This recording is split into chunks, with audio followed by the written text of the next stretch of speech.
Le vol des bijoux du Louvre ne vous rappelle rien? Avant qu'ils ne soient volés, qui s'intéressait aux bijoux de l'impératrice Eugénie ou de la reine Marie-Amélie? Franchement, on connaît surtout le Louvre pour son impressionnante collection de tableaux, de sculptures ou d'antiquités. Mais ce cambriolage peut nous en rappeler un autre qui s'est déroulé en 1911. À cette époque, au Louvre, il y avait un petit tableau moyennement connu, exposé parmi d'autres et que très peu de monde venait admirer.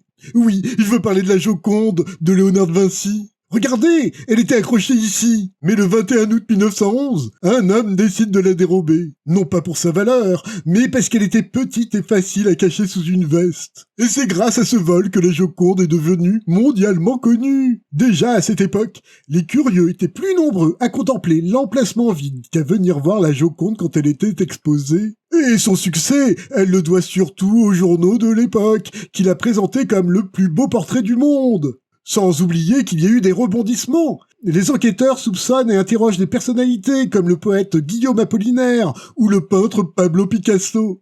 Si bien que le tableau de la Joconde était à la une des journaux du monde entier pendant près de 2 ans. Quand le tableau est retrouvé en 1913, tout le monde voulait voir en vrai le plus beau portrait du monde. Les gens se pressaient autour, et il a fallu la mettre dans un lieu dédié où tout le monde pouvait l'admirer sans se bousculer. Et ça fait plus de 100 ans que ça dure.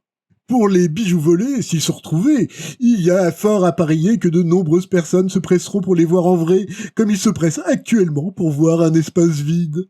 Finalement, aujourd'hui, comme hier, la popularité d'une œuvre dépend moins de sa beauté, de sa complexité ou de ce qu'elle exprime, que de son exposition dans les médias et de sa désirabilité. Alors, allons découvrir les trésors des musées proches de chez nous. Un jour, ils pourraient aussi devenir célèbres.